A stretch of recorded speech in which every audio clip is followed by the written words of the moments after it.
Excellence Norodom Radishak, Monsieur le maire, Mesdames et Messieurs les élus, Monsieur le maire adjoint de la ville de Martigues, Mesdames et Messieurs, bienvenue à l'espace Grandville où j'ai un grand plaisir d'inaugurer l'exposition Cambodge, celle des villes. Cette exposition déployée en 3 lieux, l'espace Grandville, la maison de l'environnement et les CAP. Je salue les directeurs de ces structures, ces équipements culturels qui sont là ce soir. Présente des photographies de Michel Dulin, prises au Cambodge entre 1958 et 1964.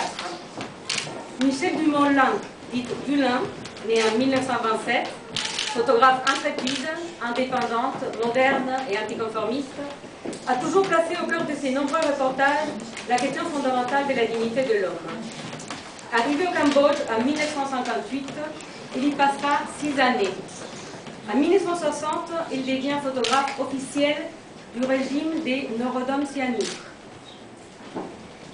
Son réflexe autour du cou, il est ainsi aux premières loges pour saisir les mutations profondes de cette époque, qu'elles soient culturelles, architecturales ou sociétales.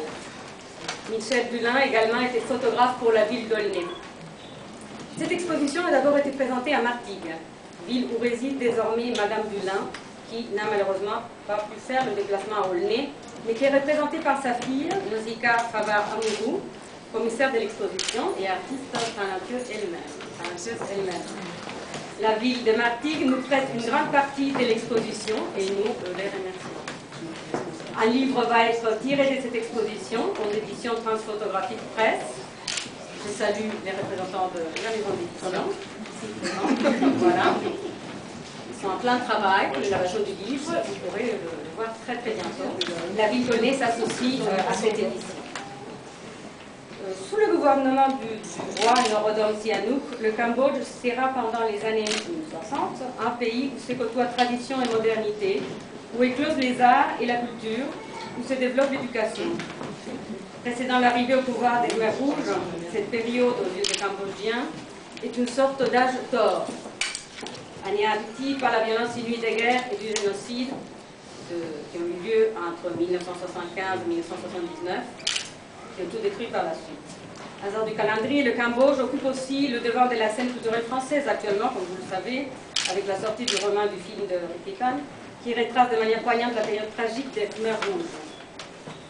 Mais les photos de Micheline Dulin sont les témoignages d'une période antérieure, de l'âge d'or, disais-je, où persistent des traditions très anciennes, les danses, les musiques, la vie quotidienne dans les villages au bord de l'eau, en même temps que l'on assiste aux évolutions architecturales et sociétales. Personnellement, cette image d'avant la catastrophe m'invite à réfléchir à la fragilité des systèmes politiques, à ce qui peut conduire au basculement dans l'horreur collectif le plus total et à la folie meurtrière, à la nécessité absolue de ne jamais se laisser tenter par le fanatisme. Mais revenons à notre exposition, qui montre une facette du Cambodge d'une grande beauté. Sa culture, son peuple, ses paysages, ses réalisations. Pour vous dire quelques mots sur l'exposition, puisque l'exposition est un grand événement sur la ville d'Aulnay. Il s'agit d'un fond très riche, il y a une centaine de photos qui sont présentées, et nous avons souhaité qu'elle puisse être vue dans plusieurs endroits de la ville, du nord au sud. Ainsi, en parallèle à celle que vous découvrez aujourd'hui ici, la maison de l'environnement, dans le sud de la ville, accueille une partie de l'exposition consacrée aux eaux du Mekong et la vie autour du fleuve. Le Cap, dans le nord de la ville, accueille une exposition sur les danses et musiques traditionnelles. Par ailleurs, cette exposition s'accompagne d'un programme très riche d'activités. Je vous invite à prendre le programme, mais rapidement, je vous dirai que dès demain, il y aura une séance de contes à la bibliothèque Triolet, de contes cambodgiens. Il y aura un atelier eau et aquarelle à la maison de l'environnement et d'autres animations sur le thème de l'eau. Un spectacle de musique et danses traditionnelles au Cap, donné par l'association cambodgienne Selepak Khmer. La projection du film Encore, l'aventure de Bafon, de Didier Facio au cinéma Jacques Prévert, suivi d'un débat et on vous présentera le livre dont on parlait à l'instant, des photographies de Micheline Dulin et les entretiens.